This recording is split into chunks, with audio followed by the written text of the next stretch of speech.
wabarakatuh. Salam sehat untuk kita semua. Jadi untuk materi hari ini kita akan membahas terkait dengan obat tradisional, tepatnya yaitu obat bahan alam Indonesia. Obat bahan alam Indonesia dibagi menjadi 3. Yang pertama adalah jamu, yang kedua adalah obat herbal terstandar, dan yang ketiga adalah fitofarmaka. Berdasarkan keputusan Kepala Badan Pengawas Obat dan Makanan tentang ketentuan pokok pengelompokan dan penandaan obat bahan alam Indonesia pada nomor keputusannya itu HK 0005424111 tanggal 17 Mei tahun 2004. Jamu.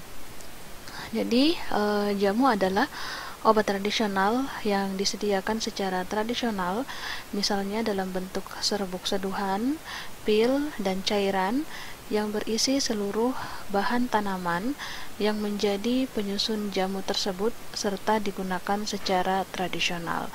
Nah, pada umumnya untuk jenis jamu ini dibuat dengan mengacu pada resep peninggalan leluhur yang disusun dari berbagai tanaman obat yang jumlahnya cukup banyak, yaitu berkisar antara 5 sampai 10 macam bahan bahkan lebih.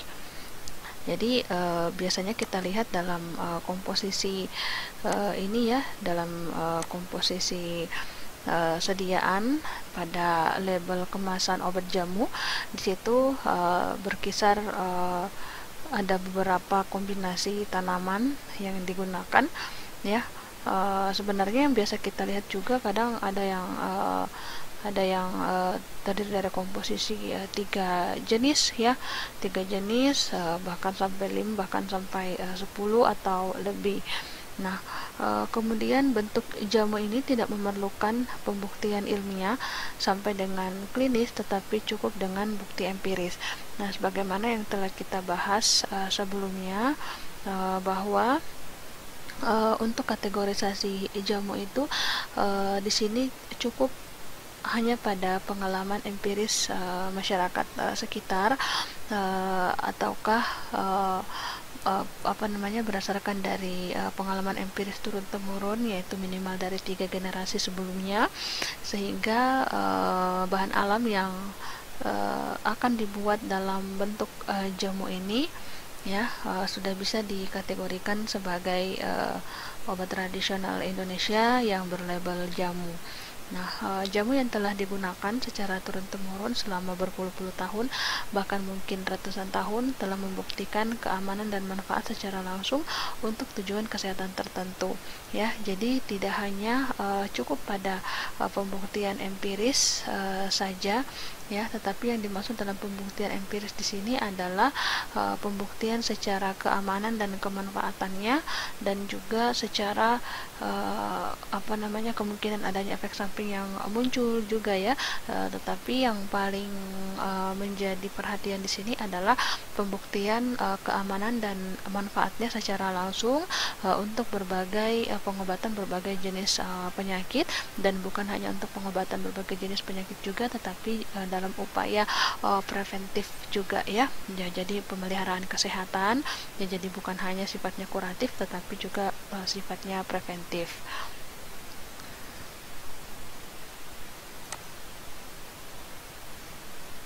Ya, berikutnya adalah obat herbal terstandar.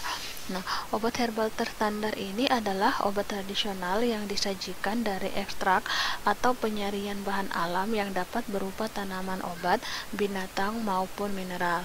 Ya, jadi dari definisinya sendiri bisa disingkat juga sebagai obat tradisional yang berasal dari ekstraksi, yaitu dapat berupa ekstrak atau penyaringan bahan alam ya, yang berasal dari Simplicia. Sebagaimana yang kita ketahui bahwa Simplicia itu ada Simplicia nabati, Simplicia hewani, dan Simplicia pelikan atau mineral.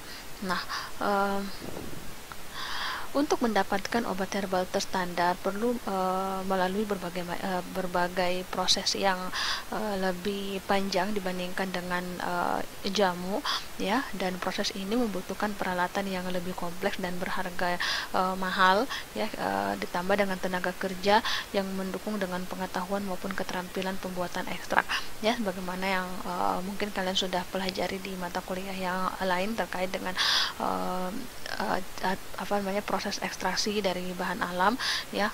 Tentunya itu memerlukan biaya yang lebih mahal lagi dibandingkan dengan hanya kita memproduksi jamu biasa, ya, karena dalam proses ekstraksi kita harus menyiapkan alat dengan metode-metode tertentu, menyiapkan alat sesuai dengan metode ekstraksi yang akan kita gunakan dalam proses ekstraksi, dan juga menyediakan bahan-bahan seperti penyari atau pelarut yang akan kita gunakan, ya, dan tentunya harus memiliki ruang atau tempat untuk mengerjakan semua proses ekstraksi tersebut, dan juga ditambah dengan sumber daya manusia yang kemudian sudah ahli dalam proses melakukan proses ekstraksi dan sebagainya, ya, karena tanpa adanya pengetahuan terkait dengan proses mengekstrak, tentunya hasil yang akan didapatkan juga nanti tidak sesuai dengan yang kita inginkan, ya. Nah, selain itu juga harus ditunjang dengan pembuktian ilmiah berupa penelitian preklinik seperti standar kandungan bahan berkhasiat, standar pembuatan ekstrak tanaman obat, standar pembuatan obat tradisional yang higienis, dan uji toksisitas akut maupun uji toksisitas kronis, ya. Nah, jadi dalam untuk herbal terstandar ini harus sudah melalui pengujian preklinik pada hewan coba, dan apa yang kemudian diujikan, ya, termasuk pada uji toksisitas akut maupun kronisnya. Ya, selain uji ini, ya, selain uji secara farmakologinya seperti apa, juga ditunjang dengan pengujian lain, ya, seperti uji toksisitas akut maupun uji toksisitas kronis. Nah, bagaimana dengan fitofarmaka? Nah, fitofarmaka juga biasa diistilahkan dengan clinical based herbal medicine, yaitu bentuk obat tradisional dari bahan alam yang dapat disejajarkan dengan obat modern karena proses pembuatannya yang telah terstandar. Nah, apa yang terstandar di sini? Yang pertama adalah dia ditunjang dengan bukti ilmiah sampai dengan uji klinis pada manusia, ya. Nah, dengan melalui uji klinis ini akan lebih meyakinkan para profesi medis lainnya, terutama untuk dokter, ya, dalam penggunaan obat herbal di sarana pelayanan kesehatan. Dan masyarakat juga bisa didorong untuk menggunakan obat herbal karena manfaatnya jelas dengan pembuktian secara ilmiah, ya. Tentunya pembuktian secara ilmiah dengan uji klinik pada manusia ini akan melalui proses yang lebih panjang lagi, ya, dibandingkan dengan dalam kita menetapkan suatu bahan alam itu menjadi obat herbal terstandar ataupun jamu, ya, karena dalam proses uji klinik manusia itu banyak faktor-faktor yang harus kita perhatikan, ya, mulai dari uji klinisnya apa-apa saja yang akan kita lakukan, ya, uji toksisitas, kemudian uji penentuan dosis teratogeniknya, ya, kemudian penentuan dosis letalnya, toksisitas akut, toksisitas kronis, kemudian belum lagi dengan melihat kriteria probandus atau sukarelawan yang akan digunakan dalam proses uji klinik pada manusia tersebut. Nah, ini adalah logo obat asli Indonesia. Yang pertama adalah logo jamu, ya, kemudian ada logo obat herbal terstandar,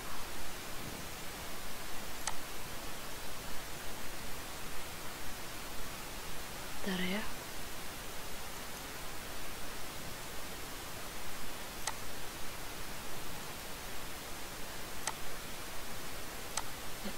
Ada logo obat herbal terstandar dan ada logo fitofarmaka.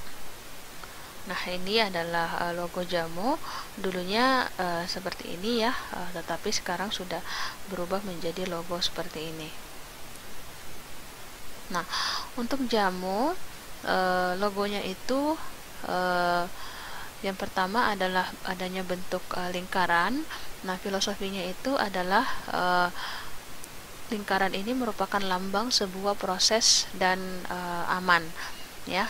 Jadi proses yang dilakukan dalam pembuatan jamu itu tidak sembarangan juga, ya, meskipun itu dia belum misalnya dilakukan secara sederhana, tetapi juga harus memenuhi kriteria pembuatan jamu yang baik, ya, seperti tetap memperhatikan higienitas, ya, tempat produksinya seperti apa, kemudian tetap juga harus mempertimbangkan banyaknya bahan yang dicampurkan dalam tiap komposisi jamu, dan juga tentunya tidak mencampurkan jamu itu dengan obat-obat bahan kimia obat, ya.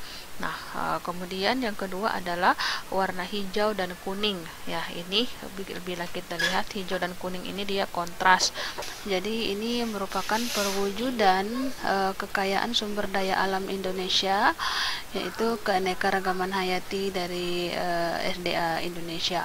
Kemudian ada stilisasi jari-jari daun yang merupakan lambang sebuah proses sederhana sebagai visualisasi proses pembuatan jamu yang sederhana, ya, yang tidak begitu rumit seperti pembuatan obat herbal terstandar dan juga lebih-lebih terhadap obat-obat fitofarmaka.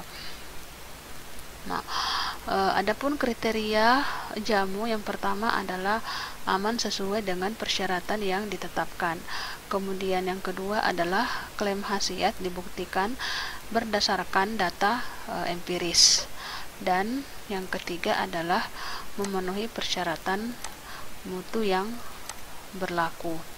Ya, jadi klaim khasiatnya hanya didasarkan pada pengalaman empiris, ya. Kemudian harus juga memenuhi persyaratan mutu yang berlaku. Tentunya harus memperhatikan dosis, ya, dosis seberapa banyak komposisi yang dicampurkan. Kemudian pada proses pembuatannya memperhatikan higienitas yang dan aturan-aturan yang berlaku pada proses pembuatan obat herbal atau obat dari bahan alam.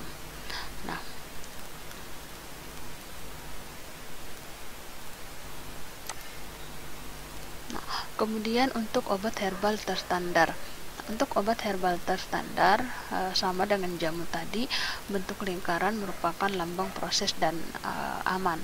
Kemudian untuk warna hijau dan kuning melambangkan kontras, ya, yaitu wujud kekayaan Indonesia. Kemudian ada stilisasi jari-jari daun, yaitu tiga pasang, tiga pasang, ya, 1, 2, 3. Ya, jadi hitungin 1, 2, 3 kan ini, ya. Ini 1 pasang, ini 2 pasang, dan ini 3 pasang. Nah, itu melambangkan serangkaian proses pembuatan ekstrak tumbuhan obat, yaitu melalui uji laboratorium, ya. Kemudian ada uji toksisitas dan juga ada uji prakliniknya. Ya, jadi satu pasang ini menunjukkan ini, ya, ada satu pasang menunjukkan dia melalui uji laboratorium, kemudian dia melalui uji toksisitas dan juga melalui uji praklinik. Nah, apa persyaratan dari obat herbal terstandar ini? Yang pertama adalah aman sesuai dengan persyaratan yang ditetapkan. Kemudian klaim khasiat dibuktikan secara ilmiah atau praklinik, ya. Jadi secara ilmiah, praklinik diujikan terhadap hewan coba, ya. Jadi berdasarkan pengalaman empiris dari masyarakat sekitar, ya, ataupun mungkin dari pengalaman dari keluarga sendiri, bahwa tanaman X ini dia mempunyai khasiat, ya, maka kita bisa melakukan uji praklik atau membuktikannya secara ilmiah dengan menggunakan metode-metode uji farmakologi yang telah dilakukan oleh peneliti-peneliti sebelumnya juga, ya, dan dibuktikan juga secara ilmiah, misalnya terkait dengan tadi, ya, toksisitas akutnya atau toksisitas kroniknya berapa. Kemudian bisa juga di sini kita sudah menentukan dosis teratogenik pada hewan coba dan lain sebagainya. Nah, namun yang dicatat di sini bahwa pengujian secara ilmiahnya ini adalah pengujian praklinik yang hanya terbatas pada hewan coba saja. Kemudian telah dilakukan standarisasi terhadap bahan baku yang digunakan dalam produk jadi. Ya, dilakukan standarisasi terhadap bahan baku yang digunakan. Ya, jadi sudah kemudian melalui uji standarisasi ekstrak, ya sudah distandarisasi ekstraknya, sehingga standarisasi ini menjadi jaminan ya bahwa bahan baku yang digunakan itu sudah aman dan tentunya berkhasiat dan bermanfaat. Ya, kemudian memenuhi persyaratan mutu yang berlaku.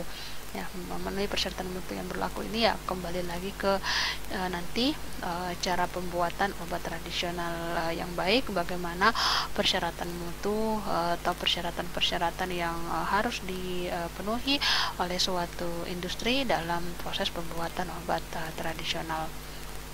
Kemudian yang berikutnya adalah fitofarmaka. Bentuk lingkaran juga merupakan lambang dari sebuah proses dan keamanan. Kemudian yang kedua adalah warna hijau dan kuning atau kontras, yaitu perwujudan kekayaan sumber daya alam Indonesia, yaitu keanekaragaman hayati. Dan yang ketiga adalah stilisasi jari-jari daun membentuk bintang, ya, membentuk bintang, lambang sebuah proses yang lebih kompleks. Ya, karena kita ketahui bahwa dalam pembuatan penetapan bahan alam menjadi fitofarmaka itu jauh lebih kompleks prosesnya ya dibandingkan dengan obat herba terstandar dan jamu. Nah, juga sebagai visualisasi proses pembuatan fitofarmaka ya, yaitu melalui pengujian, ada uji laboratorium ya, kemudian uji toksisitas, uji praklinis, dan tambahannya yaitu adalah uji klinis ya dengan menggunakan sukarelawan manusia. Dan uji klinis ini juga telah dibahas pada pekan lalu ya, bahwa melalui fase-fase yang lumayan rumit ya, bahkan sampai 4 fase dengan sukarelawan yang membutuhkan sukarelawan yang banyak seperti itu. Nah, untuk kriteria fitofarmaka itu sendiri, yang pertama adalah aman sesuai dengan persyaratan yang ditetapkan. Kemudian klaim khasiat harus dibuktikan berdasarkan uji klinik, telah dilakukan standarisasi terhadap bahan baku yang digunakan dalam produk jadi, dan memenuhi persyaratan mutu yang berlaku. Nah, bagaimana penandaan dari obat tradisional ini ya? Nah, penandaannya itu pada pembungkus ya, wadah, etiket, dan brosur obat tradisional harus dicantumkan kata jamu yang terletak dalam lingkaran dan ditempatkan pada bagian atas sebelah kiri ya. Nah, jadi kalau dia jamu ya pada semua ya, itu pembungkus kemasan sekunder, semakan kemasan primer, bahkan pada brosur obat itu harus dicantumkan semua logo tersebut. Nah, kata jamu harus jelas dan mudah dibaca, ukuran hurufnya minimal tinggi 5 mm dan tebalnya 0,5 mm, kemudian warna hitam di atas warna putih atau warna lain yang mencolok. Nah, kemudian brosur obatnya harus berisi informasi tentang nama obat tradisional atau nama dagangnya ya, nama dagangnya di kemasannya tersebut, kemudian mencantumkan komposisinya ya, berapa mili atau berapa gram, kemudian ada bobot, isi atau jumlah obat tiap wadah, misalnya satu botol misalnya, atau satu saset ada 10 pil misalnya, atau 10 kapsul, atau satu strip 10 kapsul ya, atau satu strip 10 tablet seperti itu. Kemudian ada dosis pemakaian yang jelas, ini aturan pakai yang jelasnya 3 kali sehari atau 3 kali 2, sebelum atau setelah makan, atau digunakan setelah makan. Jadi harus mencantumkan khasiat atau kegunaan ya, jadi misalnya untuk memperlancar haid atau memperlancar buang air besar ya. Kemudian harus mencantumkan kontraindikasi bila ada ya, misalnya untuk obat pil tuntas itu kan kontraindikasinya di kontraindikasi kan bagi wanita yang hamil dan menyusui misalnya ya. Nah, penting juga untuk mencantumkan kadaluarsa. Nah, ini penting, expired date dari suatu produk itu harus kita cantumkan demi keamanan konsumen.